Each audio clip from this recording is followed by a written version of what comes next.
कोणाचाही आदेशाचा विषय नाही. मग साहेब 2 तारखेला तुमचा सुमोठा आदेश होता, तुम्ही 2 तारखेलाच आम्हाला सांगायचं की आंदोलन करू नका. महाराष्ट्रात 2च जिल्ह्यामध्ये गुन्हे दाखल झाले. एक म्हणजे पुणे जिल्ह्यात बारामतीमध्ये गुन्हे दाखल झाले आणि दुसरं बीड जिल्ह्यात एवढ्या भागात गुन्हे दाखल दोन्ही झाले. ठिकाणी अजित पवार पालकमंत्री आहेत. याचा अर्थ काय आम्ही काढायचा? प्रॉब्लेम काय माहिती का साहेब म्हणले तसे कोणी कोणाला प्रेशर करत नसतं गुन्हे दाखल करा म्हणून. पण ऐका प्लीज ऐका, दाखल करत नसते.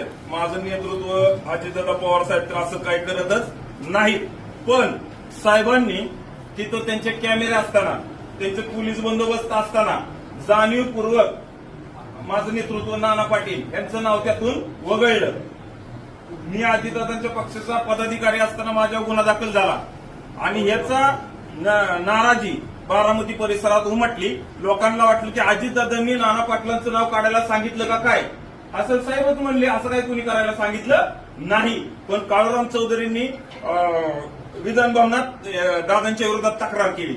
मग असा प्रॉब्लेम झाला. ह्या प्रशासनाला दादांचं नाव खराब करायचंय का, नानांचं नाव काढायला सांगितलं का, त्यांनी भाषण केलं का, तर केलं बघा. मग तरी पण त्यांचं नाव काढल्यामुळं लोकांचा गैरसमज झाला आणि ह्याचा परिणाम आमच्या दादांना साहेब भोगावं लागतात. त्यामुळे तुम्ही एकतर आम्हाला काहीतरी सांगा फायनल, का असं केलं, गुन्हा दाखल का केला, आणि जर चुकून झाले तर तुम्ही काय म्हणताय नावं 5-6 वाढवणार आहे. म्हणजे याचा अर्थ काय होतो की आम्ही ती नावं घ्यायला लावली. आता म्हणजे काय, तर उद्या नानांनी येऊन मला मारू दे, इकडून दादांनी मारू दे. म्हणजे तुम्हाला काय करायचे, आमच्या पक्षाचं काय कुठं करायचंय का, फुट पाडायची का? तपासामार्फत जे जे नावं निष्पन्न ते आम्ही घेऊ त्याच्यामध्ये चार्जशीट मध्ये वाढवू.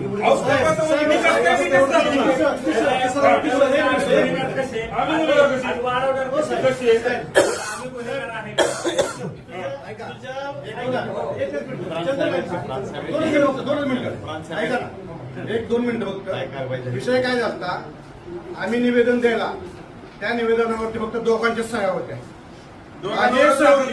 माझी एक सही होती, मी चंद्रकांत वाघमोडे, आणि दुसऱ्या अमोल सापकर, ह्या दोघांच्या सह्या आहेत. म्हणजे आयोजक आहेत, मग त्यांच्यावर तुम्ही गुन्हे दाखल करायला पाहिजे होते, इतरांवरती का केले, हा माझा सवाल आहे तुम्हाला. साहेब याच्यावरती गुन्हा दाखल किती तारखेला झाले ते पण तारीख नाहीये. काय समजायचं, आज केला मागं केला. साहेब फार मी मीडियाला अतिशय चेष्टा उडवली आपल्या आंदोलन. प्रामाणिकपणे सांगतोय. साहेबांनीच रिक्वेस्ट केली की इथं आंदोलन नका करू, वातावरण सामाजिक तेढ निर्माण नका करू, म्हणून जरांगेंवरती केस ही मुंबईत व्हावी अशा सुसज्ञ विचारांनी आम्ही ते आंदोलन मागं घेतलं. आणि आंदोलन मागं घेतल्यानंतर आम्हाला 2 दिवसांनी कळलं की आमच्यावर गुन्हे दाखल झाले. अरे मग आंदोलन मागं घेण्यात